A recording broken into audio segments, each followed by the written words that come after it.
Hello, this is Mitchell TF, and I recently did a Call of Duty Ghost review. Now I'm going to contrast this to another game I recently played, Assassin's Creed 4 Black Flag.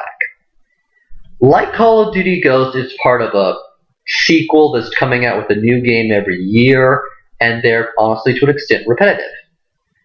It's coming out with lots of stuff. Hell, the Ezio trilogy was essentially 3 games back to back of sort of the same thing. Now, Assassin's Creed, I actually liked. And, well, here's how I'm going to do why. First is, it's got a hook to it. In this case, you're a pirate. And they do a lot of piratey stuff. There's a whole ship battle thing that's an entirely new mechanic that happens a lot. There's a lot of ship battle missions. If you're bored, you can go on random ship battles. You can do tons of stuff with ship battles. So you've got something new. And the ship battles are actually pretty dang fun. You have to brace, you've got a lot of mobility being important. You've got stuff going on. Shooting giant cannons, you get to upgrade your ship over and over and over. It's dang fun.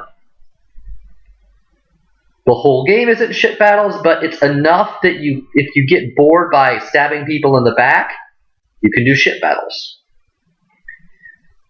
Secondly, there's a lot of different levels that you can go through and get tons of collectibles.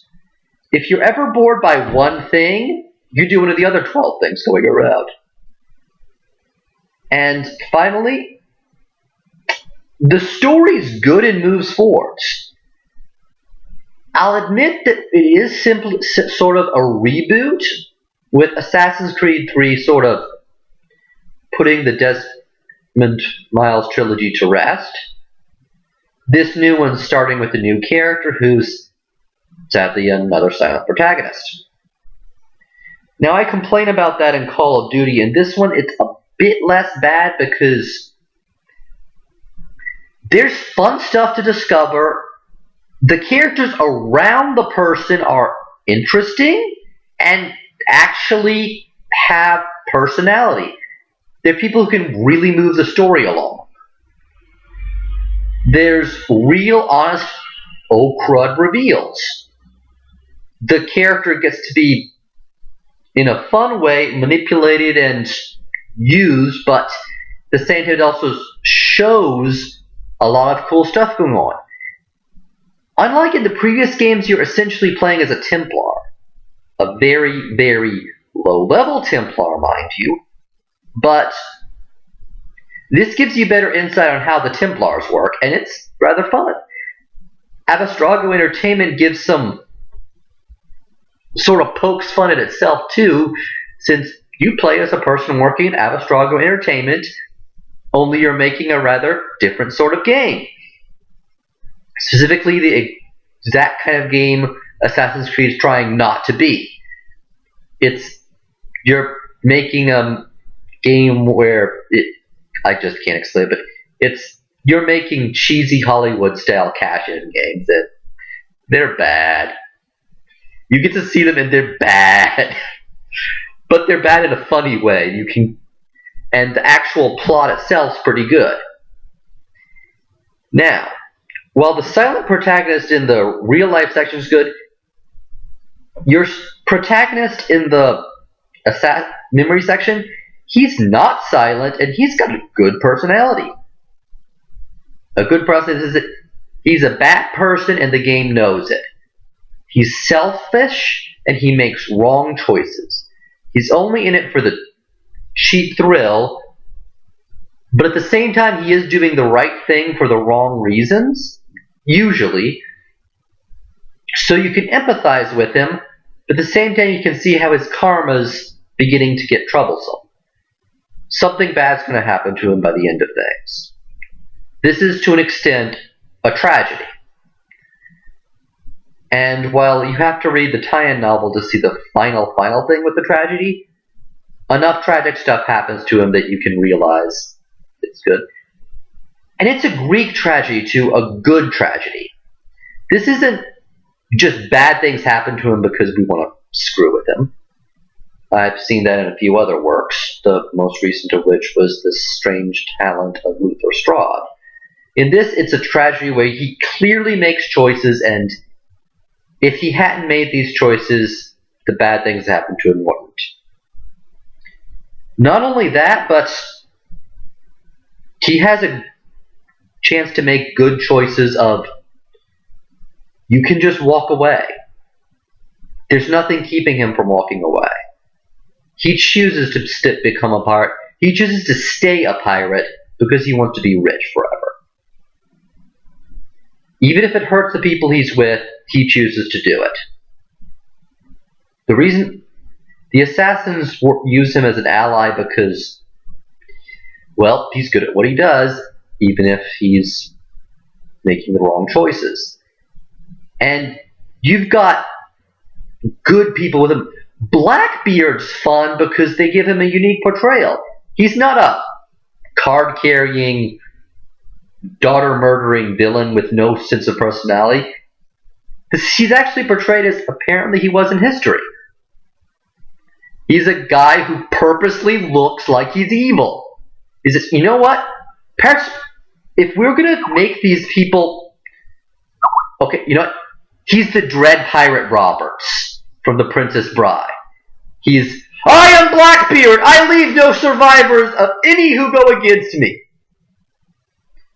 Now, you will surrender now or I will murder you all. Who's surrendering? You're surrendering, good. Now murder all these other men. Now, I want all you survivors to go and spread my story so the next 12 ships will surrender immediately. They leave. Okay, cool. That works. So guys, who wants a beer? One of the crew goes, did you really put candles in your beer? Yeah, that was hot as heck, but you should have seen the looks on his faces. He all laughs with his crew. Of course, some of the pirates are legitimately... Okay, you know what? I'm going to stop here. You can tell why I like this game. I can just gush about the story. The story's fun to read. It has unique stuff to it. Gameplay, ship battles are awesome because they're new, but the assassinations are exactly like you've done previously. If you've played any of these games before, you know what the assassinations are like. This is where it has a thing similar to Call of Duty. You are doing the exact same thing you've done in the past 3 games. No, wait, pardon me. The past 5 games. The difference is, it's not as stale. As long as you're not marathoning it next to the last game, Assassin's Creed isn't a formula that's been played out.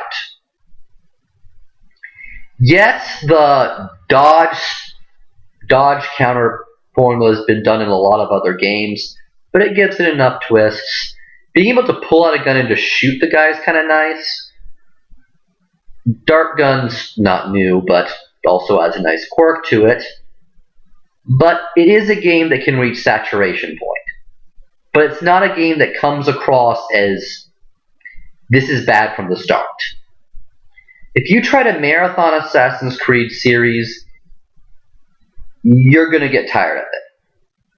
But at the same time, as long as you make sure to have another game to play in between it, you'll actually like it. It's kind of like putting on an old blanket.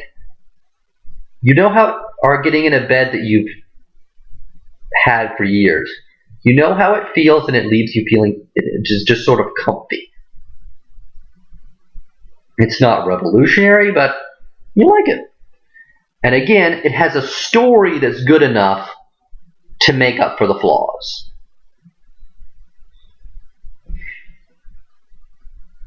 All in all, I'm going to give this a solid 4 out of 5. It's not a game I'd say go out and get right now, and if you're still on one of the previous games, you'd kind of get tired of it, but it's good. And honestly, I'd play it just for the story. It's got a lot of collectibles. It's a good open world game, and other than getting burnout on Assassin's Creed, I can't think of a reason not to like it. I hope you enjoy Assassin's Creed, Black Flag, and I hope you like my review. And if one of you is a Call of Duty fan from the previous thing, please play me again. I'm hoping that if people start giving me flames, it'll pump up my review count. Have fun.